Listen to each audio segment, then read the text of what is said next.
Hello guys, welcome to serious Jugaad से। मैं हूं आपका इंग्लिश मेंटर पीयूष और आपका स्वागत है 50 गोल्डन रूल्स की इस ऑसम सीरीज में। बहुत सारी बातें हमने कवर करी हैं। उम्मीद करता हूं आप भी उनको समझ के क्वेश्चंस लगा रहे होंगे, तैयारी बहुत बढ़िया से आप कर रहे होंगे और उसके रिजल्ट्स भी आपको देखने को मिल रहे होंगे। बेटा, इंग्लिश में 120 क्वेश्चंस का बहुत सारा एक आप कह सकते हो पोर्शन होता है, जिसमें से 50 गोल्डन रूल्स आपके लगभग 30 से 40 क्वेश्चंस में हेल्प कर रहे होते हैं। देखो, अगर ये रूल्स को इग्नोर करते चलोगे या हल्के में लेते चलोगे तो वो 40 क्वेश्चंस का पार्ट आपके एग्जाम से हट चुका है। यानी 120 में से 40 तो नहीं होने वाले, ठीक है। 10-15 क्वेश्चंस आप ऐसे ही छोड़ने वाले हो, मतलब लगभग 60 क्वेश्चंस या आधा पेपर लगभग आप छोड़ दोगे। 60 जब अटेम्प्ट ही करोगे तो उसमें से सही कितने होंगे और आप एग्जैक्टली कितने कर पाओगे, ये वाली बात यहां पे फंस जाती है। तो बेटा, अगर ये चीजें आप धीरे धीरे करके प्रैक्टिस करते नहीं चलोगे तो आगे चल के होपफुली आपको दिक्कत जरूर आने लगेगी। तो इस वजह से जितनी भी चीजें क्लास में पढ़ाई जाएं उनमें से कुछ भी स्किप मत करिए। मैं कोशिश करूंगा जितना क्रिस्प और जितना कम में हो सकेगा आपको सारी चीजें पढ़ा दूंगा जो एग्जाम के लिए बहुत ज्यादा रिलेवेंट होंगी, ठीक है। गोल्डन रूल्स में बेटा हमने बात करी थी ऐसे बहुत सारी चीजों की जो वर्ब से रिलेटेड थे। जैसे सबसे पहले हमने बात करी थी वर्ब्स चैप्टर की। वर्ब्स जो था बेटा वो अपने आप में ही बहुत सारी चीजें लेके आ रहा था। वर्ब्स में हमने पढ़ा था पहले तो हेल्पिंग वर्ब्स के बारे में, जिसको ऑक्सिलरी वर्ब भी कहा जाता है। वर्ब्स में हमने पढ़ा था हेल्पिंग वर्ब्स के बारे में, जिनको ऑक्सिलरी वर्ब्स भी कहते थे। उसके बाद में हम आ गए थे मेन वर्ब्स की तरफ। मेन वर्ब्स के बारे में हमने बहुत सारी बातें पढ़ी थी। फिर हम आ गए थे जिनको मॉडल्स या मोडाल्स, दोनों में से कुछ भी कह सकते हैं। फिर हमने बात करी थी भैया कुछ ऐसे वर्ब्स होते हैं जिनको हम मार्जिनल ऑक्सिलरीज कहते हैं। ना ये मेन वर्ब है और ना ये हेल्पिंग वर्ब कहलाते हैं। जैसे यूज्ड टू हो गया, नीड नॉट हो गया, डेयर हो गया, ये सारे वर्ब्स किधर कहलाते हैं, मार्जिनल ऑक्सिलरी में कहलाते हैं। ये बातें करने के बाद में हम पहुंचे थे भैया अपनी कंडीशनल सेंटेंसेस पे। फिर हम पहुंचे थे कंडीशनल्स में। कंडीशनल्स में हमने बात करी थी 3 चीजों की। एक बात करी थी इमेजिनरी, कि भैया काश मेरे पास वो होती या काश मेरे साथ वो होती, ये हो गई इमेजिनेशन। फिर हो गया यहाँ पे रियलिटी, फिर हो गया यहाँ पे रियलिटी, आपको कंपनी देने के लिए आपका दोस्त आपके साथ है, ये बात है सबसे ज्यादा रियलिटी। फिर तीसरी हमने सीखी थी विश वाली बात, जो हिंदी वाला नहीं अंग्रेजी वाला विश था, कि काश ऐसा हो जाता, काश उस दिन मैं उसको रिप्लाई कर देता, या काश वो उस दिन मैंने उसको मैसेज ना किया होता। ये सारी चीजें जब काश वाली आती हैं तो इससे हम विश कह के लिखते हैं। ये बातें बेटा हमने वर्ब्स में पढ़ी थी। उसके बाद में हमने देखा कि वर्ब जो है ये सारी वर्ब फॉर्म्स टेंसेस में डिवाइडेड है। मतलब फर्स्ट फॉर्म चलेगी भैया प्रेजेंट टेंस में, सेकेंड फॉर्म चलेगी पास्ट टेंस में और बेस फॉर्म चलेगी फ्यूचर टेंस में। तो हमने सोचा कि जब ये टेंसेस में ही डिवाइडेड है तो क्यों ना इनसे हम टेंसेस भी पढ़ ले। वही काम हमने कर लिया। सो वर्ब्स के साथ साथ में हमने पढ़ना शुरू कर दिया भैया टेंसेस भी। तो टेंसेस में हमने देखा कि यार अगर हम टेंसेस को दादाजी माने तो इन टेंसेस भाई साहब के 3 बेटे हैं। कौन कौन थे इनके? पास्ट इनका बेटा था, प्रेजेंट इनका बेटा था और फ्यूचर इनका बेटा था। फिर हमने देखा यार इनका फैमिली ट्री तो बहुत बड़ा है। अब ये 3 बेटों के सबके अपने अपने 4-4 बेटे हैं। तो हमने पास्ट के 4 बेटों के बारे में पढ़ा, प्रेजेंट के 4 बेटों के बारे में पढ़ा और फ्यूचर के भी 4 बेटों के बारे में पढ़ा। अब सिर्फ बात यहां पे नाम तक की नहीं थी। हुआ क्या, इन चारों बेटों को अपनी अपनी आइडेंटिटी चाहिए थी। करा धरा इन्होंने कुछ नहीं था, लेकिन आइडेंटिटी इनको चाहिए थी। तो इन सबके पिताजी ने अपना नाम दे दिया सबको कि मेरे चारों बेटे अपने साथ पास्ट लेंगे, इसने बोला मेरे प्रेजेंट भी लेंगे, इसने बोला हम फ्यूचर भी अपने बेटे को देंगे। लेकिन बेटे थोड़े से बुद्धू टाइप के थे, उन्होंने सबने अपना नाम सेम रख लिया। जैसे प्रेजेंट में भी इंडेफिनिट आ गया, पास्ट में भी इंडेफिनिट आ गया और फ्यूचर में भी इंडेफिनिट आ गया। वैसे ही कॉन्टिन्यूअस भी तीनों में आ गया, परफेक्ट भी तीनों में आ गया और परफेक्ट कॉन्टिन्यूअस भी तीनों में ही आ गया। तो इन्होंने कहा कि अब हम अलग कैसे हों, इस वजह से इन सब ने अपना अपना नाम भी दे दिया कि प्रेजेंट परफेक्ट कंटिन्यूअस भी होगा, पास्ट परफेक्ट कंटिन्यूअस भी होगा और फ्यूचर परफेक्ट कंटिन्यूअस भी होगा। उन्होंने कहा चलो ठीक है। अब इन्होंने कहा जब हम अलग अलग हैं तो हमको कोई पहचानेगा कैसे। तो उन्होंने कहा एक काम करो, तुम अपने साथ में वर्ब फॉर्म्स ले लो। तो इन सब ने अपने अपने वर्ब फॉर्म सेलेक्ट किया और एक एक स्ट्रक्चर अपना देख लिया था। अभी तक हमने ये सारी बातें ऑलरेडी कर ली हैं।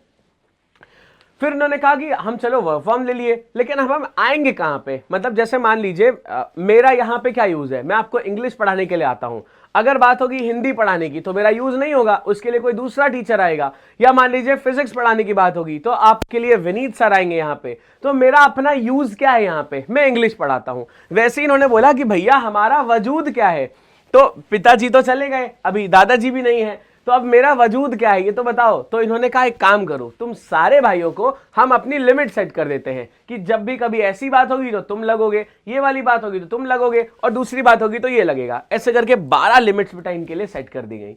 सेट करने के लिए इनको हमने टाइम जोन में बांट दिया था कि प्रेजेंट की 4 कंडीशंस के लिए प्रेजेंट वाले लग जाएंगे, कोई चीज पहले ही हो चुकी है तो पास्ट लग जाएगी, या कोई चीज सिर्फ सोची जा रही कि आगे चल के करूंगा तो क्या हो गया, वो फ्यूचर में चला जाएगा। ये सारी बातें हमने बढ़िया तरीके से समझ ली थी। अब आगे इनमें क्या क्या चीजें और समझनी है उस पर जरा सा बात करते हैं। तो बेटा यहां पे कुल मिला के ये है कॉन्टेक्स्ट की वर्ब और टेंसेस कंबाइन करके अपने साथ में रूल्स बनाते हैं। तो इसीलिए हम भी इनके साथ कंबाइन जो रूल्स बनते हैं उनको पढ़ेंगे, ताकि बहुत ज्यादा एग्जैजरेट ना हो चीजें, जितनी जरूरत है उतनी ही हम पढ़ ले। ठीक है, चलिए शुरुआत करते हैं। तो इतनी बातें हमने ऑलरेडी कवर कर ली हैं। आज 50 गोल्डन रूल्स में देखते हैं कौन सी बढ़िया चीजें पढ़नी है, और बेटा साथ में इसको समझते भी चलना, वरना सिर्फ ऐसे ही मजे लेते लेते फिर तो दिक्कत हो जाएगी, है ना। तो देखो आज कितनी बढ़िया चीज हम पढ़ने वाले हैं। बात आज हमें करनी है बेटा वर्ब्स और टेंसेस के कंबाइन चीजों की। सबसे पहले तो देखो हमने एक दिन बात किया था, अगर आपको याद हो, कि आईएनजी वाला जो वर्ड होता है, जो आईएनजी वाला वर्ड होता है, ये कई सारे रोल प्ले कर सकता है। मतलब कभी जैसे आपको कोई याद होगा जो बहुत सारे रोल्स प्ले करता है ना, तो वैसे ही आईएनजी जो है ये वही है जो बहुत सारे रोल प्ले करता है। कैसे रोल प्ले करता है, कभी ये वर्ब बन जाएगा, कभी ये वर्ब बन जाएगा, कभी इसको क्या बोलेंगे बेटा, कभी इसको बोलेंगे ये नाउन बन गया, है ना, कभी ये नाउन बन जा रहा है, कभी ये बन जा रहा है एडजेक्टिव, कभी ये बन जा रहा है एडजेक्टिव, और कभी ये बन जा रहा है एडवर्ब, कभी ये बन जा रहा है एडवर्ब। तो कुल मिला के ये क्या कर रहा है, बहुत सारे रोल प्ले कर रहा है, करने दो। लेकिन असली में ये है क्या, आईएनजी फॉर्म ऑफ वर्ब ही तो है। मतलब असली में जो नाम होगा वो तो वही रहेगा, लेकिन इसके बहुत सारे रोल्स आपको देखने को मिल जाएंगे। अब समझो बात यहां पे बहुत इंपॉर्टेंट क्या है। जब ये वर्ब का ही काम करेगा, तो वर्ब था और वर्ब का ही काम कर रहा है, अब ये क्या कहलाएगा बेटा, इसका कोई नाम चेंज नहीं होगा, तब इसको हम वर्ब ही कहेंगे। तो ये आईएनजी फॉर्म ऑफ वर्ब जब वर्ब का काम करेगा तब ये वर्ब कहलाएगा, सीधी सी बात है। लेकिन जब ये नाउन का काम करने लगेगा, अब तो भैया देखो कुछ ऐसा हो रहा है, जैसे मान लो मैं टीचर हूं, लेकिन मैं क्या करूं, मैं प्रॉपर्टी डीलिंग करने लगूं, तो अब मुझे एक नया नाम मिल जाएगा ना, कि वो टीचर जो प्रॉपर्टी भी बेचता है। बात समझ आ रही है। तो वो आईएनजी फॉर्म ऑफ वर्ब जो नाउन का भी काम करता है, वो कौन होता है, उसको बेटा हम फिर एक नए नाम से जानने लगते हैं, जिसको हम इंग्लिश में जेरेंड बोलते हैं। ठीक है, अब ना इसका नाम नाउन है और ना इसका नाम वर्ब की फॉर्म है। फिर बात करें भैया ये एडजेक्टिव का काम करने लगे। अरे जैसे मान लो मैं टीचर हूं और मैं गाना गाने लगूं, तो ऐसा मुझे बोलोगे आप, वो टीचर जो गाना भी गाता है। क्लियर है बात। तो वैसे ही जब ये एडजेक्टिव या एडवर्ब का काम करते हैं, दोनों ही केसेस में बेटा इनको हम पार्टिसिपल बोलते हैं। दोनों ही केस में इनको हम पार्टिसिपल बोलते हैं। बात समझ आ गई है। तो देखिए यहां पे जो आईएनजी फॉर्म ऑफ वर्ब है, ये कभी वर्ब का काम कर सकता है, कभी नाउन का काम करेगा, कभी एडजेक्टिव और एडवर्ब का काम करेगा। जब ये नाउन का काम करेगा तब इसको जेरेंड बोलेंगे।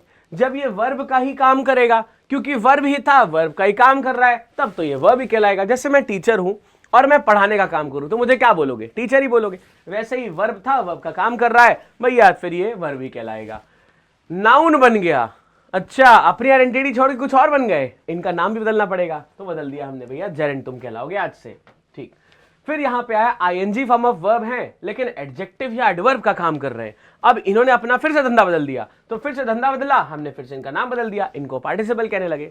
अब देखो इसमें क्या क्या चीजें हैं जो आपको समझनी है बेटा। ये 3 चीजें जो हैं, एक है तो वर्ब कब कहलाएगा, आईएनजी फॉर्म ऑफ वर्ब कब कहलाएगा, एक है कि जेरेंड कब कहलाएगा, और तीसरा है कि पार्टिसिपल कब कहलाएगा। ये चीज थोड़ी सी समझनी पड़ेगी।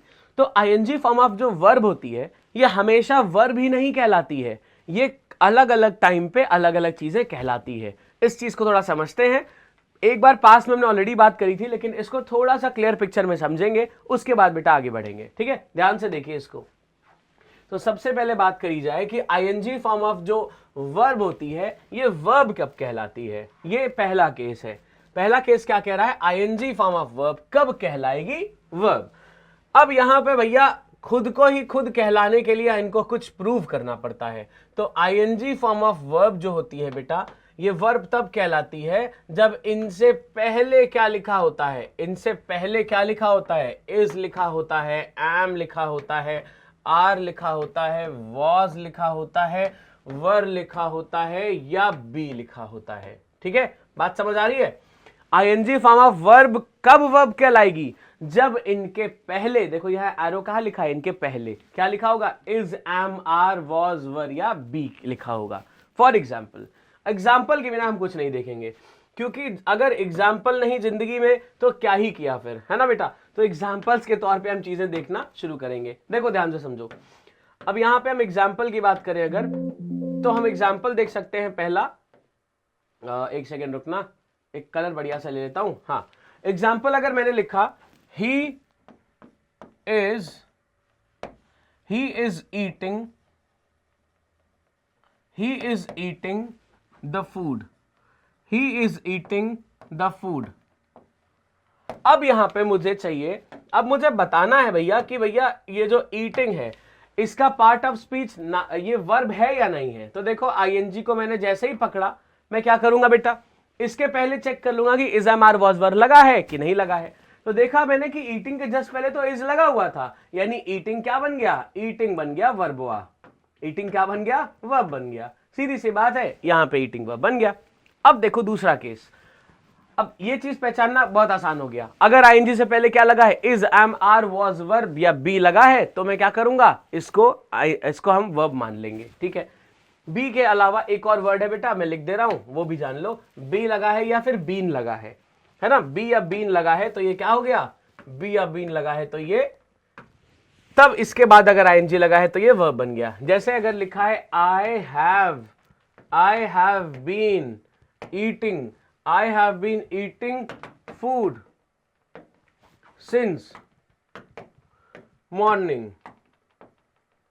कोई इतना ज्यादा खबौड़ा टाइप का है कि भैया सुबह से खा रहा है, दोपहर हो गई अभी तक पेट नहीं भरा, तो ये कह रहा है I have been eating food since morning. अब यहां पे देखो आईएनजी है, आईएनजी से पहले मुझे क्या दिख रहा है, बीन दिख रहा है। इन वर्ड्स के लिस्ट में बीन है, बिल्कुल है, तो आईएनजी क्या बन गया बेटा, वर्ब बन गया यहां पे। तो इस चीज को आप बहुत आसानी से याद रख सकते हो कि जब भी कभी आईएनजी वाला वर्ड होगा उसके पहले अगर is, am, are, was, were, be या बीन लग गया तो आईएनजी वाला वर्ड क्या कहलाएगा, वर्ब या क्रिया कहलाएगा। ठीक, दूसरी बात पे आते हैं। अब मान लो मैंने यहां पे सेंटेंस को थोड़ा सा चेंज कर दिया, जैसे मैंने यहां पे लिख दिया ईटिंग, अगर मैंने लिखा eating is my favourite, eating is my favourite work, सबसे मेरा पसंदीदा काम क्या है, खाना। ठीक है, अब यहां पे भी देखो आईएनजी आया है बेटा, यहां पे भी आईएनजी लिखा है, लेकिन अगर आप इस रूल की बात करोगे तो आईएनजी से पहले मुझे चेक करना पड़ेगा कि भैया क्या है। अब देखो आईएनजी के बाद में इज लिखा है, इमोशनल मत होना, ध्यान रखो, इमोशनल होने की जरूरत नहीं है। ईटिंग के पहले बेटा मैं चेक करूंगा कि क्या है, ईटिंग के पहले इज, एम, आर, वॉज, वर लगा है या नहीं लगा है। यहां पे ईटिंग के पहले इज, एम, आर, वॉज, वर है, नहीं है, यानी ईटिंग क्या है, वर्ब नहीं हो सकता। बात को समझो, जब ईटिंग या कोई भी आईएनजी से पहले इज, एम, आर, वॉज, वर नहीं लगा है तब तक ये वर्ब नहीं कहला सकता है, ये बात मान लीजिए आप मेरी। ठीक, अब यहां पे ईटिंग जब वर्ब नहीं है तो क्या है भैया, किस पार्ट ऑफ स्पीच की बात कर रहा है। अब चलो इसको आगे देखते हैं। ठीक है, चलो नेक्स्ट पॉइंट नंबर 2 पे आते हैं। अब इसी एग्जांपल को लेंगे और आगे देखेंगे नेक्स्ट पॉइंट की ईटिंग क्या बन रहा है। सेकंड पॉइंट देखिए, अब यहां पे आईएनजी जो है ये दूसरा काम क्या कर सकता है, ध्यान से देखिएगा। अगर मैंने एक एग्जांपल लिखा है, मेरा एग्जाम्पल बोल रहा है ईटिंग, मेरा एग्जाम्पल बोल रहा है eating is my favourite work, है ना, मेरा सबसे पसंदीदा काम क्या है भैया, खाना खाना मेरा सबसे पसंदीदा काम है। ऐसे बहुत लोग होते हैं, इनको लगता है काश अगर मुझे सिर्फ सोने को मिल जाता तो मैं कितना अमीर होता, मतलब सोने को ही पैसे देता तो मैं कितना अमीर होता। ऐसा सिर्फ आपको लगता है। कभी आप लगातार 12-13 घंटे सोगे, देखो 14 घंटे, फिर ऐसे लगा बे यार कमर खराब हो गई बिल्कुल, अब उठ जाना चाहिए, है ना, मतलब इरिटेट हो गए बिल्कुल सोए सोए। तो ऐसा भी ईजी नहीं है कि आप लगातार बहुत टाइम तक सो पाओ। वैसे ही जो लोग को बहुत खाना पसंद होता है उनके लिए ये पॉसिबल है, लेकिन अगर उनको बहुत सारा खाना एक साथ खिला दिया जाए, जबरदस्ती खिला दिया जाए, तो फिर उनकी हॉबी यहां से खत्म हो सकती है। चलो, eating is my favourite work, यहां पे बात शुरू हो रही है। अब भैया बात यह है कि ईटिंग वर्ब है कि नहीं है हमें ये पता लगाना है। तो पहला वाला जो हमने केस देखा था उसके लिए हमने क्या सीखा था कि आईएनजी अगर वर्ब होगा तो इसके पहले क्या लगा होना चाहिए, वही सारे वर्ड्स लगे होने चाहिए, is, am, are, was, were, be या फिर बीन लगा होना चाहिए। ठीक है, चेक कर लेते हैं। यहां पे ईटिंग हमें मिल गया। ईटिंग से पहले हमने चेक किया तो कुछ नहीं था, ना इज, एम, आर, वॉज, वर, ना बी, ना बीन, कुछ भी नहीं है। मतलब ईटिंग क्या है बेटा, यहां पे ईटिंग वर्ब नहीं है। तब क्या है, अगर वर्ब नहीं है तब क्या है ईटिंग यहां पे, यही तो पता लगाना है। तो देखो ध्यान से, अगर ईटिंग वर्ब नहीं है, अब ईटिंग का पार्ट ऑफ स्पीच कैसे पता लगाएंगे, ध्यान से समझिए। हमको क्या करना पड़ेगा, पहली वर्ब को स्पॉट करना पड़ेगा। यहां पे पहली वर्ब क्या है बेटा, इज है पहली वर्ब। बात समझ गए, इज क्या है, पहली वर्ब है। अब इस पहली वर्ब के पहले सिर्फ कितने वर्ड लिखे हैं, एक वर्ड। ऑलरेडी मैं आपको बहुत बार ये बता चुका हूं, बट फिर से एक बार हल्का सा शॉर्ट सा रिवीजन देख लीजिए। अगर वर्ब से पहले सिर्फ एक वर्ड लगा है तो इसका पार्ट ऑफ स्पीच नाउन या प्रोनाउन मानते हैं। अगर दो वर्ड्स लगे हैं तो भैया इसका पार्ट ऑफ स्पीच हमेशा एडजेक्टिव माना जाता है। ठीक है, और तीसरा वर्ड है तो इसका भी एडजेक्टिव मानोगे, अगर चौथा वर्ड है तो इसका भी एडजेक्टिव मानोगे। ये बेटा सीरीज चलती है। अगर वर्ब से पहले सिर्फ एक वर्ड तो नाउन या प्रोनाउन, अगर दो वर्ड्स तो पहला नाउन प्रोनाउन, दूसरा एडजेक्टिव, तीसरा एडजेक्टिव, चौथा एडजेक्टिव। ये सब एडजेक्टिव का काम करते हैं। बात समझ आ रही है, चलो यहां अप्लाई करते हैं। ये है पहली वर्ब। इससे पहले भैया हमारे पास में एक वर्ड दिख गया। वर्ड क्या है, आईएनजी है। अब इसके पहले कितने वर्ड लगे हैं, एक ही वर्ड लगा है। पार्ट ऑफ स्पीच क्या हो सकता है, या तो नाउन या भैया प्रोनाउन हो सकता है। अगर ये प्रोनाउन होता तो इसके लिए हम क्या लिखते हैं, इट, क्योंकि ये एक चीज या एक हैबिट की बात बता रहा है तो इट लिखते हैं। यहां पे प्रोनाउन नहीं है, मतलब ईटिंग का पार्ट ऑफ स्पीच क्या हो गया भैया, ईटिंग का पार्ट ऑफ स्पीच हो गया नाउन का। अब हमने क्या सीखा था, अभी जो हमने स्टार्टिंग में पढ़ा है कि जब आईएनजी वाला वर्ड वर्ब बन रहा होगा तब हम कुछ नहीं नाम देंगे, लेकिन अगर आईएनजी वाला वर्ड नाउन बना तो इसको क्या नाम दे देंगे, ये क्या कहलाएगा, आज से इसका नामकरण हो गया है। आज से इसका नाम हम देंगे भैया, आज से इसका नाम हो जाएगा जेरेंड, GERUND, जेरेंड। क्योंकि भैया यहां पे आईएनजी वाला वर्ड क्या काम कर रहा है, यहां पे आईएनजी वाला वर्ड काम कर रहा है नाउन का। तो सीधी बात दूसरी वाली आपको समझ आ गई होगी। जब भी आईएनजी वाला वर्ड नाउन का काम करेगा बेटा, तब इसको आप क्या बोलने लगोगे, तब इसको आप जेरेंड बोलने लगोगे। बात समझ आ गई है। दो चीजें सीख ली। पहली, आईएनजी वाला वर्ब कब होगा, जब उसके पहले is, am, are, was, were, be या बीन लगा होगा। ठीक। आईएनजी वाला जेरेंड कब होगा, जब वो नाउन का काम कर रहा होगा, तब उसको हम जेरेंड बोलेंगे। क्लियर है बात। चलो आगे बढ़ते हैं, तीसरा केस देखते हैं बेटा।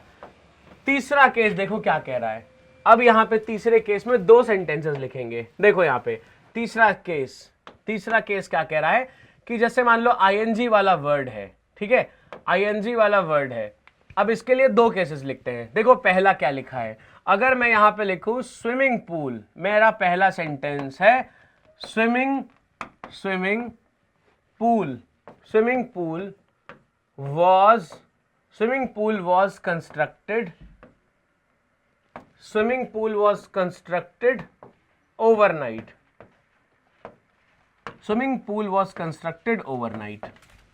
ठीक है बात, swimming pool was constructed overnight. ये पहला सेंटेंस है। दूसरा सेंटेंस है यहां पे swimming swiftly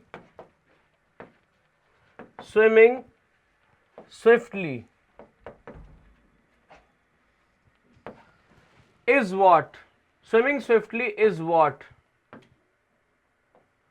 she learnt recently. Swimming swiftly is what she learned recently. दो सेंटेंसेस है यहां पे, ध्यान से समझिएगा, बहुत मजा आएगा। देखिए बेटा एक बात यह है, इसको समझने के लिए थोड़ा सा ध्यान यहां पे ज्यादा फोकस रखना पड़ेगा। पहले सेंटेंस की अगर हम बात करें, ध्यान से समझिए क्या कह रहा है और इससे हम दो चीजें कैसे निकालेंगे, ध्यान से देखते रहिएगा वरना ये गड़बड़ हो जाएगा। देखो बेटा अब हमको ये पता करना है पहले कि जो स्विमिंग लिखा है ये आईएनजी है, ये वर्ब है कि नहीं है। कैसे मालूम करेंगे, इसके पहले क्या लगा होना चाहिए, is, am, are, was, were, be या बीन। क्या लगा है, नहीं लगा है। मतलब भैया ये क्या क्या हो सकता था, वर्ब हो सकता था, ये नाउन हो सकता था, ये एडजेक्टिव हो सकता था या एडवर्ब हो सकता था, है ना, इतनी चीजें हो सकता था। तो यहां पे वर्ब है क्या, ये नहीं है। ठीक है, चलो ये एक चीज बाहर हो गई। अब ये नाउन है क्या, चलो चेक कर लेते हैं। अगर हमें पहली वर्ब ढूंढनी है, ये वर्ब नहीं है, ये भी वर्ब नहीं है, ये है पहली वर्ब, ये है वर्ब। अगर वर्ब से जस्ट पहले सिर्फ एक वर्ड आ रहा होता है तब ये क्या बन जाता है, नाउन बन जाता है। लेकिन यहां पे तो दो आ रहे हैं और स्विमिंग आ रहा है दूसरे नंबर पे, मतलब स्विमिंग नाउन नहीं है, ये भी बाहर हो गया। देखो बेटा दो चीजें बाहर हो गई। अब ये एडजेक्टिव हो सकता है या तो एडवर्ब हो सकता है, डेफिनेटली। अब देखो यहाँ पे ये है पहली वर्ब, अभी रूल क्या पड़ा था, वर्ब से पहले अगर सिर्फ एक वर्ड है ये क्या बन जाएगा, नाउन। अगर एक और वर्ड है तो ये क्या बन जाएगा, एडजेक्टिव। और ये भी एक और वर्ड है तो क्या बन जाएगा, एडजेक्टिव बन जाएगा। बात समझ आ रही है, ये ऐसे चलेगा। तो देखो यहाँ पे ये पहली वर्ब है, ये पहली वर्ब है। वर्ब से पहले कितने वर्ड, दो वर्ड्स, एक और दो। इसका पार्ट ऑफ स्पीच क्या हुआ बेटा, नाउन हो गया। ठीक है, ये क्या बन गया, नाउन बन गया। अब इसके साथ में जो भी लगा होगा वो क्या बन जाएगा, एडजेक्टिव बन जाएगा। बोलो बात समझ आ रही है, एडजेक्टिव। तो यहां पे स्विमिंग क्या है, एडजेक्टिव है। कैसे, देखो ये कह रहा है swimming pool was constructed overnight, रात भर में क्या बना दिया गया, स्विमिंग पूल। तो मान लेते हैं हमने क्या बनाया बेटा, पूल बनाया। कौन सा पूल है, ऐसा पूल है जिसमें स्विमिंग कर सकते हैं, इसलिए स्विमिंग पूल क्या बन रहा है, स्विमिंग बन रहा है एडजेक्टिव और पूल बन रहा है नाउन। क्या समझ आ रही है बात। तो यहां पे स्विमिंग का पार्ट ऑफ स्पीच क्या है बेटा, एडजेक्टिव है। यहां पे स्विमिंग क्या काम कर रहा है, एडजेक्टिव का काम कर रहा है। ठीक है, अभी ये क्या नाम लेगा उसके बारे में बात करेंगे, पहले सेकंड वाले को देखो, ध्यान से समझो इसको। अब बात करते हैं सेकंड वाले की। सेकंड वाले में लिखा है swimming swiftly is what she learned recently. ध्यान से समझिए इसको। अब यहां पे स्विमिंग क्या नाउन है, क्या वर्ब है, नहीं है वर्ब, क्योंकि इसके पहले is am are was verb नहीं लगा है, तो यहां पे स्विमिंग वर्ब नहीं है। ये बात क्लियर हो गई। फिर यहां पे क्या स्विमिंग नाउन है, देखो बेटा अगर स्विमिंग के जस्ट बाद में वर्ब आया होता तब स्विमिंग क्या हो जाता, नाउन हो जाता, जैसे हमने पिछले वाले में सीखा था। मतलब यहां पे स्विमिंग नाउन भी नहीं है। क्या ये एडजेक्टिव है, चलो चेक कर लेते हैं। अब यहां पे ये वर्ब नहीं है, ये भी वर्ब नहीं है, ये रही पहली वर्ब। ये क्या है बेटा, पहली वर्ब है। बोलो समझ आ रहा है बात, ये है पहली वर्ब। अब वर्ब से पहले जो भी होगा वो क्या हो जाएगा, नाउन हो जाएगा। तो देखो यहां पे वर्ब से पहले जो भी होगा वो नाउन या प्रोनाउन हो जाता है। लेकिन जब मैंने इसको पढ़ा तो ये क्या लिखा है, स्विफ्टली लिखा हुआ है। अब मुझे एक बात तो कॉमन सेंस से मालूम है कि भैया स्विफ्टली या फिर जो भी वर्ड में एल वाई लगा होता है वो मोस्ट प्रोबेबली क्या काम करते हैं, एडवर्ब का काम करते हैं। अब यहां पे थोड़ा सा केस आपको समझना पड़ेगा बेटा, क्या है, जिन वर्ड्स में एल वाई लगा होता है वो लोग कौन सा काम करते हैं, एडवर्ब का काम करते हैं। बात समझ आ रहा है। चलो देखो, अब जो एडवर्ब्स होते हैं ये क्या काम करते हैं, ये एडवर्ब हो गया, स्विफ्टली क्या हो गया बेटा, एडवर्ब हो गया। ठीक है, ये बात समझ गए आप। तो वर्ब से पहले एडवर्ब लगना पॉसिबल है क्योंकि वर्ब के लिए ही एडवर्ब हम लगा सकते हैं। ठीक बात। अब देखो यहां पे स्विफ्टली क्या हो गया, एडवर्ब हो गया। लेकिन इससे हम स्विमिंग का पार्ट ऑफ स्पीच कैसे मालूम लगाए, कैसे मालूम करें, हमें तो स्विमिंग का चाहिए। अब देखो इसको एक चीज समझो ध्यान से, जब भी कभी ऐसा होगा कि मुझे एडवर्ब के बारे में पता लगाना पड़ेगा। अब देखो स्विमिंग, ये स्विफ्टली जो है ये स्विमिंग को किस तरीके से मॉडिफाई कर रहा है और स्विमिंग यहाँ पे क्या पार्ट ऑफ स्पीच है ये पता हमें करना है। तो देखो यहाँ पे स्विफ्टली यानी जो एडवर्ब होते हैं इसके लिए थोड़ा बेसिक समझो। एडजेक्टिव जो होते हैं किसको मॉडिफाई कर सकते हैं बेटा, नाउन को मॉडिफाई कर सकते हैं। देखो जो एडजेक्टिव थे किसको मॉडिफाई कर रहा था, नाउन को कर रहा था। एडजेक्टिव सिर्फ नाउन को कर सकते हैं, ये बात फिक्स है। लेकिन जो बेटा एडवर्ब होते हैं, जो एडवर्ब होते हैं ये किसको किसको मॉडिफाई कर सकते हैं, अब समझो ध्यान से। ये कर सकते हैं वर्ब को मॉडिफाई, ये कर सकते हैं एडजेक्टिव को भी मॉडिफाई, और ये एडवर्ब खुद एडवर्ब को भी मॉडिफाई कर सकते हैं। ये चीज ध्यान रखिएगा, एडवर्ब किसको मॉडिफाई कर सकते हैं, वर्ब को कर सकते हैं। एडवर्ब किसको कर सकते हैं, एडजेक्टिव को कर सकते हैं, और एडवर्ब खुद एडवर्ब को भी मॉडिफाई कर सकते हैं। बात समझ आ रही है। देखो ध्यान से, वर्ब एडवर्ब किसको मॉडिफाई करेंगे, वर्ब को भी, एडजेक्टिव को भी और एडवर्ब को भी, तीनों को मॉडिफाई कर सकते हैं। चलो देखते हैं यहाँ पे स्विमिंग का पार्ट ऑफ स्पीच क्या है। अब ये एडवर्ब स्विमिंग को मॉडिफाई कर रहा है, लेकिन स्विमिंग का पार्ट ऑफ स्पीच क्या है इसको जरा सा देखना है ना। तो स्विफ्टली के पहले जो स्विमिंग लिखा है इसका पार्ट ऑफ स्पीच क्या क्या हो सकता है बेटा, देखो इसका पार्ट ऑफ स्पीच हो सकता है वर्ब, एडजेक्टिव या एडवर्ब। इन तीन में से कोई हो सकता है। क्यों, क्योंकि एडवर्ब किसको मॉडिफाई कर सकता है, या तो वर्ब को करेगा या एडजेक्टिव को करेगा या एडवर्ब को करेगा, सीधी सी बात है। तो स्विफ्टली का पार्ट ऑफ स्पीच है क्या, देखो अगर यहां पे हम वर्ब की बात करें तो स्विमिंग वर्ब तो है नहीं क्योंकि इसके पहले is am are was verb नहीं लगा है। तो स्विमिंग क्या है, वर्ब भैया नहीं हो गया, यहां से बाहर हो गया। दो ऑप्शन बच रहे हैं, एडजेक्टिव और एडवर्ब। अगर स्विमिंग एडजेक्टिव होता तो स्विफ्टली को क्या होना पड़ता, नाउन होना पड़ता, इसलिए यहां पे एडजेक्टिव भी ये नहीं है। बोलो समझ आ रहा है। आगे देखो, अब क्या बच रहा है भैया, एडवर्ब बच रहा है। तो ना चाहते हुए भी यहां पे स्विमिंग क्या है बेटा, एडवर्ब बन रहा है, इसलिए स्विमिंग का पार्ट ऑफ स्पीच क्या हो गया, एडवर्ब हो गया। क्या बोलो, आपको बात समझ में आ रही है? देखो जो एडवर्ब होते हैं वो एडजेक्टिव, एडवर्ब या वर्ब किसी को भी मॉडिफाई कर सकते हैं।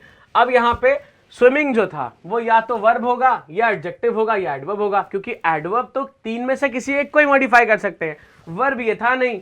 एडजेक्टिव अगर ये होता तो स्विफ्टली को नाउन होना पड़ता, लेकिन ये नाउन तो है नहीं, इसलिए ना ये वर्ब है ना ये एडजेक्टिव है। क्या बच रहा है, एडवर्ब बच रहा है। तो स्विमिंग का पार्ट ऑफ स्पीच यहां पे क्या हो गया बेटा, एडवर्ब हो गया। बोलो समझ गए बात? अब देखो जब भी यहां पे आईएनजी फॉर्म ऑफ वर्ब जो होगी वो एडजेक्टिव का काम करेगी अगर, या फिर अगर ये एडवर्ब का काम करेगी, तब आईएनजी फॉर्म ऑफ वर्ब को मैं क्या बोलूंगा, तब मैं बोलूंगा कि भैया आप क्या हो चुके हैं, आप हो चुके हैं पार्टिसिपल। आप क्या हो चुके हैं, आप हो चुके हैं पार्टिसिपल। बेटा समझ आ रहा है? अब तब आईएनजी को क्या बोला जाएगा, अब ये पार्टिसिपल हो गया है। तो तीन चीजें आपने समझ ली। जब वर्ब खुद वर्ब रहेगा कुछ नहीं कहलाएगा, जब वर्ब नाउन बन जाएगा जेरेंड कहलाएगा, जब वर्ब क्या बनेगा भैया, एडजेक्टिव या एडवर्ब बनेगा, तब क्या कहलाएगा, तब इसको हम पार्टिसिपल कह के प्यार से बुला लेंगे। सीधी सी बात है। तो ये तीन बातें मुझे लगता है आपको क्लियरली समझ में आ गई होंगी। साइड हट जा रहा हूं, जरा सा एक बार ध्यान से देख लीजिए, उसके बाद चलते हैं आगे। ठीक है, चलो। तो बेटा यहां पे वर्ब की जो आईएनजी फॉर्म होती है इसके कई सारे फॉर्मेट्स हमने पढ़ लिए। ठीक है, आगे देखो। अब कौन सी चीज देखनी है? अब देखो बेटा यहां पे आपके एग्जाम में कुछ चीजें ऐसी हैं जो इनसे रिलेवेंट पूछी जाती हैं। ये वाली बात तो काफी इजी हो गई, ऐसा मान लो कि आपको आती भी होगी बहुत सारे बच्चों को।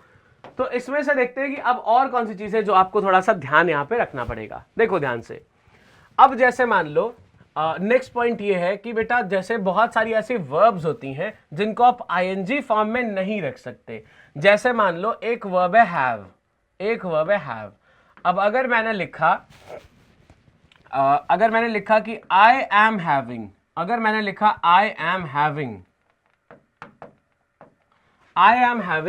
3 किड्स, अगर मान लो मैंने लिखा आई एम हैविंग 3 किड्स, इसका मतलब आप जानते हो क्या हो रहा है? इसका मतलब हो रहा है मैं 3 बच्चे खा रहा हूं। आपने बोला अरे ये कैसे हो गया? तो बेटा आईएनजी में जब हैव हम एज अ वर्ब यूज करते हैं तो हमेशा ये गलत माना जाता है, और सिर्फ खाने के केस में ही इसको हम यूज कर सकते हैं। ठीक है, अगर आप ये दिखाओ कि मेरे 3 बच्चे हैं, इस बात को कहने के लिए हैविंग यहां पे गलत है। तो कहने का मतलब कुल ये है कि जब भी आप ये वाली वर्ब्स को यूज करेंगे, इनको आप आईएनजी फॉर्म ऑफ वर्ब की तरह नहीं लिख सकते हैं। कौन सी वर्ब्स है ये, पहले इसको समझते हैं फिर इसको ट्राई करेंगे एक बार। जैसे हैव हो गया, पजेस हो गया, POSSESS पजेस हो गया। ठीक है, ओन हो गया, OWN हो गया, ओन हो गया।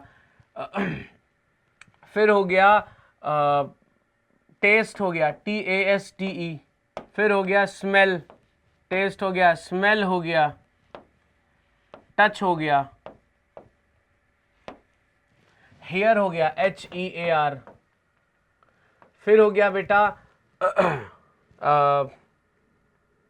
टेस्ट, स्मेल, टच, हेयर, ये वाले जितने भी वर्ब्स है ना। फिर हो गया लव, फिर हो गया हेट। देखो ये कुछ मैंने जो वर्ब्स लिखे हैं ये आईएनजी, देखो यहां पे समझो बात को ध्यान से, ये आईएनजी फॉर्म ऑफ वर्ब की तरह नहीं आ सकते। आईएनजी फॉर्म ऑफ वर्ब की तरह नहीं आएंगे।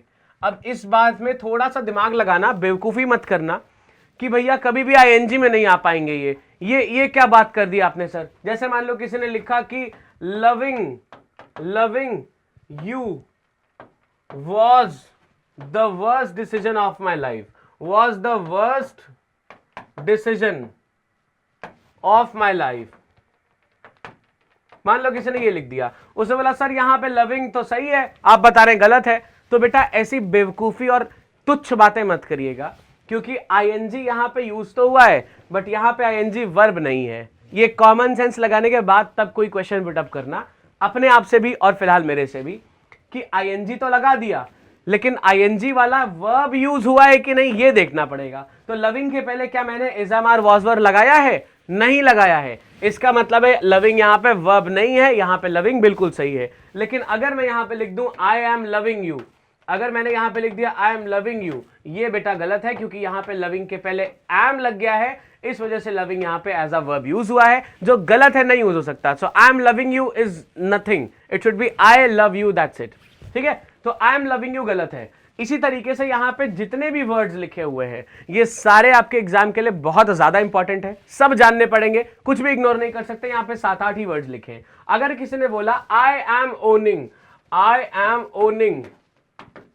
अ विला, अगर किसी ने बोला I am owning a villa, एकदम गलत है। यहां पे ओन के साथ में आईएनजी फॉर्म लगा दी गई है, देखो, और आईएनजी फॉर्म तो लगी है, साथ में एम भी लग गया, इसका मतलब ये वर्ब बन गया। अब यहां से इसको हटाना पड़ेगा, एम भी हटाना पड़ेगा, क्या लिखेंगे, आई ओन अ विला लिखना पड़ेगा, तब ये सही माना जाएगा।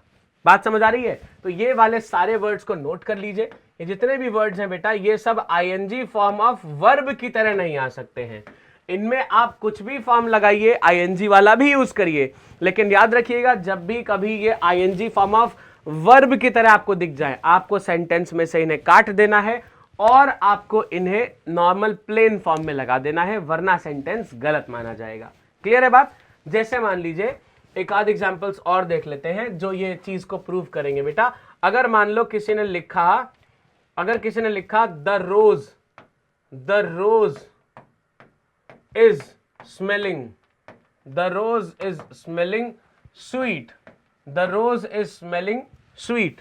अब यहां पे आपको लगेगा सर बढ़िया तो लग रहा है यार, ऐसे तो हम बोलते भी हैं, the rose is smelling sweet अगर लिखा है तो ये यहां पे बिल्कुल गलत है, क्योंकि स्मेलिंग यहां लिख दिया है, स्मेल इन वर्ड्स में आ रहा है, बिल्कुल आ रहा है। देखो अब स्मेल के पहले is am are was were अगर लग गया तो ये गलत हो गया, यहां पे इज स्मेलिंग गलत है, क्या लगाना पड़ेगा, द रोज स्मेल्स स्वीट, इस तरीके से लिखेंगे। ठीक है, याद रखिए ये वर्ड्स आपके एग्जाम में बार बार पूछे जा रहे हैं, नहीं याद रखोगे एग्जाम में गलत कर क्या हो गया, नंबर कट जाएगा भैया, नेगेटिव भी मिल जाएगा, है ना, जो मिलना है वो तो नहीं मिलेगा, साथ में नेगेटिव भी हो जाएगा। इस वजह से इन वाले वर्ड्स को याद रखिए, इनके साथ में I N G form of verb use नहीं करते हैं। इसमें एक और भी है, सी भी है बेटा, सी, बहुत अच्छे तरीके से याद करो। अब देखो सी आप यूज, अब सी को आप सीइंग नहीं यूज कर सकते, आप सीइंग यूज नहीं कर सकते, लेकिन आप वॉचिंग यूज कर सकते हो, आप वॉचिंग यूज कर सकते हो, आप गेजिंग यूज कर सकते हो,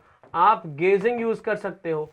ठीक है, वॉचिंग का मतलब होता है देखना, किसी चीज को ध्यान ला के देखना, आप गेजिंग लगा सकते हो, he was gazing at the girls, gazing मतलब निहारना या ताड़ना, दैट इज गेजिंग। तो यहां पे ये सारे वर्ब फॉर्म्स में चलेंगे, मतलब ये वर्ब की तरह चलेगा, ये वर्ब की तरह चलेगा, लेकिन सीइंग कभी भी आईएनजी की तरह नहीं, आईएनजी फॉर्म ऑफ वर्ब की तरह नहीं चलेगा। अगर मैंने बोला आई एम सीइंग यू, गलत है, I see you is the correct thing. I am watching television बिल्कुल सही है, कोई दिक्कत नहीं है, आई वॉच टेलीविजन भी सही है, आई एम वॉचिंग टेलीविजन भी सही है, लेकिन सी के साथ में आईएनजी नहीं लगा सकते। ठीक है बेटा, देखो हेयर वाला देखो, अच्छा इसमें क्या एक डाउट आएगा, हेयर वाले में एक चीज आएगी, उसको थोड़ा सा ध्यान से देखिए। एक ऐसा क्वेश्चन आया था एक बार, क्वेश्चन क्या था देखो ध्यान से, क्वेश्चन था कि hearing aid must be cheap in rate या प्राइस, कुछ ऐसा था, hearing aid must be cheap in rate या चीप इन प्राइस, ऐसा लिखा था। अब बच्चों को लगा कि यार हेयर तो हमने पढ़ा है, एनजी फॉर्म ऑफ वर्ब की तरह नहीं आएगा, तो उन्होंने पट्ट से क्या कर दिया, यहाँ पे हेयरिंग में से इसको गलत मान दिया कि भैया इस वाले पार्ट में गलती है। एक बात को जरा ध्यान से समझो, यहाँ पे हेयरिंग तो लिखा है, बिल्कुल सही है, आपने बिल्कुल सही स्पॉट किया कि भैया यहाँ पे हेयर क्या है, ऐसे वर्ब्स में आता है जिनको आईएनजी फॉर्म ऑफ वर्ब की तरह हम नहीं रख सकते। आपने यहाँ देखा आईएनजी में लिखा है, लेकिन आपने चेक नहीं किया कि भैया ये वर्ब है कि नहीं। यही गलती बेटा बच्चे करते हैं, आप लेकिन इसको मत करिएगा। आईएनजी फॉर्म ऑफ वर्ब लिखा है, ठीक है, बहुत बढ़िया है, लेकिन ये वर्ब का काम कर रहा है कि नहीं, ये कौन देखेगा बे, ये भी तो तुम्हें देखना है। हियरिंग के पहले आप चेक करो कि is, am, are, was, were, be या बीन लगा है या नहीं लगा है। यहां पे हियरिंग के पहले कुछ नहीं लगा है, तो इसका मतलब हियरिंग यहां पे वर्ब हो ही नहीं सकता है। मतलब जब ये वर्ब नहीं है तो कोई सा भी फॉर्म ले, हमें क्या मतलब। तो हियरिंग यहां पे बिल्कुल सही है, यहां पे हियरिंग की कोई गलती नहीं है। अगर यहां पे ये लिखा होता I am hearing what you say, I'm hearing what you say, जो तुम कह रहे हो, जो तुम कहते हो वो मैं सुन रहा हूं, ठीक है। अब I'm hearing what you say, अब यहां पे देखो हियरिंग आईएनजी में लिखा है, इसके पहले क्या लिखा है बेटा, is, am, are, was, were, be, been में से कुछ लिखा है, इसका मतलब यहां पे हेयरिंग गलत हो गया। या तो यहां पे लिखो लिसनिंग, यहां पे या तो लिखो लिसनिंग, या तो यहां फिर एम हटा के लिखो आई हेयर व्हाट यू से। बात समझ आ रही है? या तो लिसनिंग लिख दो या फिर लिख दो आई हेयर व्हाट यू से, सीधा एम और हियरिंग दोनों को हटा दो। ठीक है, ये चीज को याद रखना, वरना ये वाले जितने भी वर्ड्स हैं ये सब करेंगे दिक्कत, एग्जाम में प्रॉब्लम्स आएंगी, नंबर कम हो जाएंगे, नेगेटिव मार्किंग भी जुड़ जाएगी भैया अगर इनको याद नहीं रखोगे तो। ये कुछ एग्जाम्पल्स है जो मैंने आपको दे दिए हैं, इनके बेसिस पे आप चीजों को ध्यान रखिएगा। ठीक है बेटा, चलिए आगे बात करते हैं और कौन सी चीजें हैं जिसको आपको थोड़ा सा अपने ध्यान में रखना है, जिससे वर्ब्स और टेंसेस पे बेस्ड कोई भी क्वेश्चन आए तो वो प्रॉब्लम क्रिएट ना करे। अगली बात देखिए, अब फिर यहां पे बात आता है अगर sentence if a sentence starts with the following words, if the sentence starts with the following words,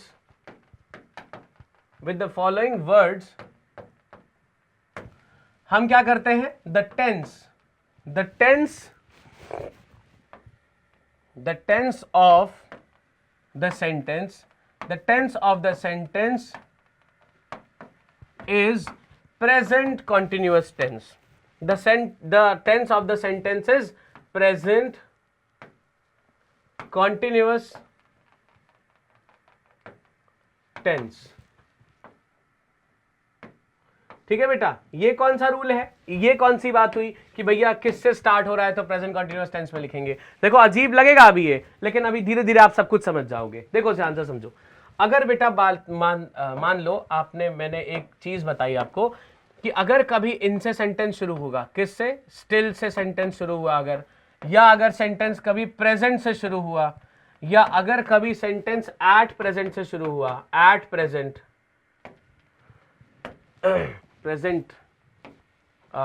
की जगह बेटा प्रेजेंटली लिख लो, presently, at present, now, at the moment, now या एट द मोमेंट।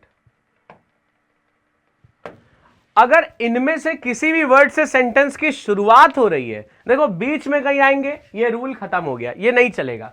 लेकिन अगर कोई सेंटेंस स्टार्ट हो रहा है इनसे, ध्यान से समझो, यहां पे जो सर्कल्ड वर्ड है ये क्या है बेटा, अगर कोई भी सेंटेंस स्टार्ट हो रहा है इनमें से किसी भी वर्ड से, तब आपको क्या करना है भैया, तब आपको सेंटेंस का सेंस कैसा रखना है, प्रेजेंट कंटिन्यूअस टेंस में ही आपको रखना पड़ेगा। ठीक है, ये क्या कह रहा है, अगर कोई sentence starts with the following words, अगर कोई सेंटेंस स्टार्ट हो रहा है, शुरू हो रहा है इनमें से किसी वर्ड से, कौन से वर्ड्स बेटा, स्टिल है, प्रेजेंटली है, एट प्रेजेंट है, नाउ है और एट द मोमेंट है, इनमें से किसी से भी अगर कोई सेंटेंस शुरू हो रहा है, तब आप क्या करोगे, सेंटेंस का जो टेंस होगा वो क्या करोगे आप, प्रेजेंट कंटीन्यूअस में क्या क्या सीखा था, इज, एम, आर लगाओगे और आईएनजी फॉर्म ऑफ वर्ब को लिख दोगे। चलो देखते हैं यहां पे करके। तो ये यहां पे जो अगर हम एग्जाम्पल देखने की बात करें तो एग्जाम्पल हो जाएगा, देखो यहां पे ध्यान से, पहला एग्जाम्पल अगर हम लिखें तो ये हो जाएगा स्टिल, हम लिख सकते हैं still a huge number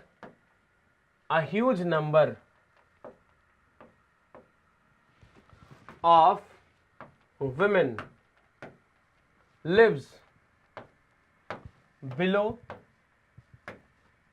poverty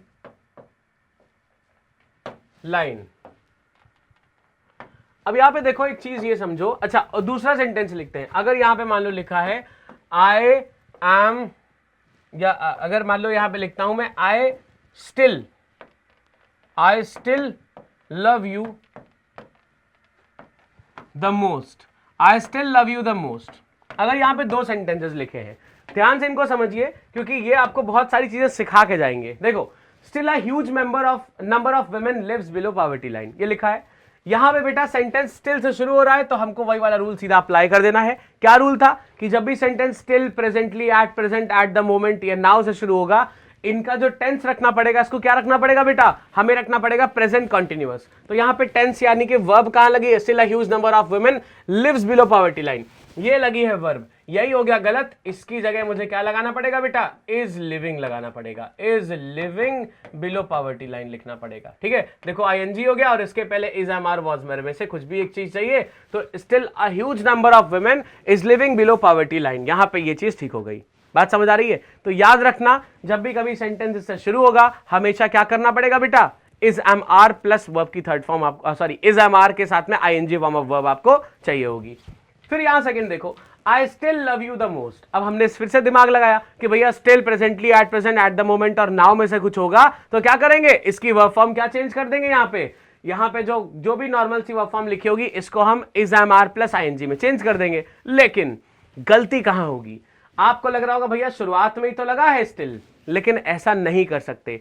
पहला वर्ड जो सेंटेंस को शुरू करने के लिए पहला वर्ड लिखा है बेटा, जैसे जब भी हम सेंटेंस को शुरू कर रहे हैं यहां पे स्टिल क्या है, पहला वर्ड है, लेकिन यहां स्टिल क्या है, यहां स्टिल दूसरा वर्ड है। अब ये रूल नल एंड वॉइड हो गया, अब नहीं लग सकता ये पहला वर्ड। अगर भैया क्या है, still, presently, now, at present, eight the moment, अगर इनमें से कोई भी पहला वर्ड दिख रहा है आपको, तब आप वो रूल यूज करोगे, वरना जो लिखा है वो चीज एकदम सही है, इसको आप चेंज नहीं कर सकते। ठीक है, अगर मान लो यहां पे मैं लिख दूं स्टिल, तब यहां पे still I am loving you the most लिख सकते हैं, क्योंकि तब मुझे स्टिल के हिसाब से फॉलो करना पड़ेगा और लव यहां पे आईएनजी में नहीं आ सकता, इस वजह से लव को तो हम चेंज कर ही नहीं सकते हैं। बात समझ आ रही है?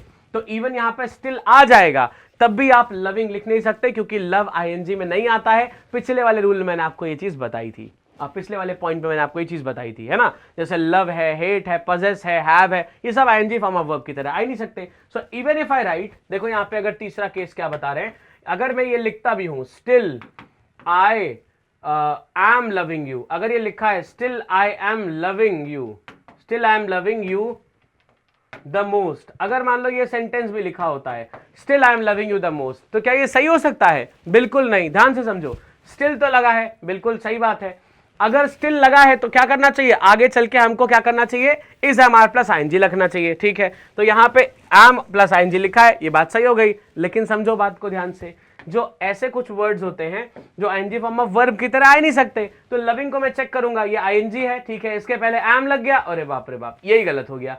अब यहां पे एम लविंग काट के still I love you the most लिखना पड़ेगा, तब ये सेंटेंस सही माना जाएगा। तो सारी चीजों को बेटा मद्देनजर रखते हुए काम करना पड़ेगा, क्योंकि देखो अगर हमने लविंग लिखा है तो ये तो एग्जिस्ट ही नहीं करता है ना, इस वजह से सेंटेंस गलत हो जाएगा। तो इस चीज को भी ध्यान रखिएगा और ये दोनों चीजें ध्यान रखिएगा कि भैया यहां पे अगर कोई सेंटेंस शुरू हो रहा हो still, presently, at present, eight the moment या नाउ से, तो हमको यही वाली चीज को फॉलो करना पड़ेगा। इज एम आर के साथ में आईएनजी फॉर्म ऑफ वर्ब हम यूज करेंगे ताकि सेंटेंस हमारा सही हो जाए। ठीक है, इतनी सारी चीजें होपफुली आपको समझ आई होंगी, सब अप्लाई करिएगा, क्वेश्चंस को लगाइएगा, पीवाईक्यूज बहुत सारे आपसे लगने लगेंगे बेटा अगर आप ट्राई करने की कोशिश करोगे तो। ठीक है, तो प्रीवियस ईयर पेपर्स को डाउनलोड करो, उनको अटेम्प्ट करो, उनमें स्पॉटिंग एरर्स लगाओ, फिर इन द ब्लैंक्स लगाओ, कुछ में सेंटेंस इंप्रूवमेंट आते थे उनको लगाओ, जैसे 2024 में सेंटेंस इंप्रूवमेंट भी इंट्रोड्यूस हुआ है, वो वाले क्वेश्चंस लगाओ, प्रैक्टिस करो खूब ढेर सारे क्वेश्चंस और देखो कि इनसे कितने सारे क्वेश्चंस आपके लगने लगेंगे। और जब ये सब चीजें बहुत सारे क्वेश्चंस के साथ अप्लाई होने लगेंगी तब आपको कॉन्फिडेंस और ज्यादा आ जाएगा और आपको और ज्यादा मजा आने वाला है। ठीक है, तो कल की क्लास में मिलते हैं एक और इंटरेस्टिंग चीज के साथ में। तब तक के लिए अपना ध्यान रखिए, पढ़ाई बढ़िया से करते चलिए और इन चीजों को, रूल्स को अपने क्वेश्चंस में जरूर अप्लाई करिए। मिलते हैं कल की क्लास में, तब तक के लिए टेक केयर।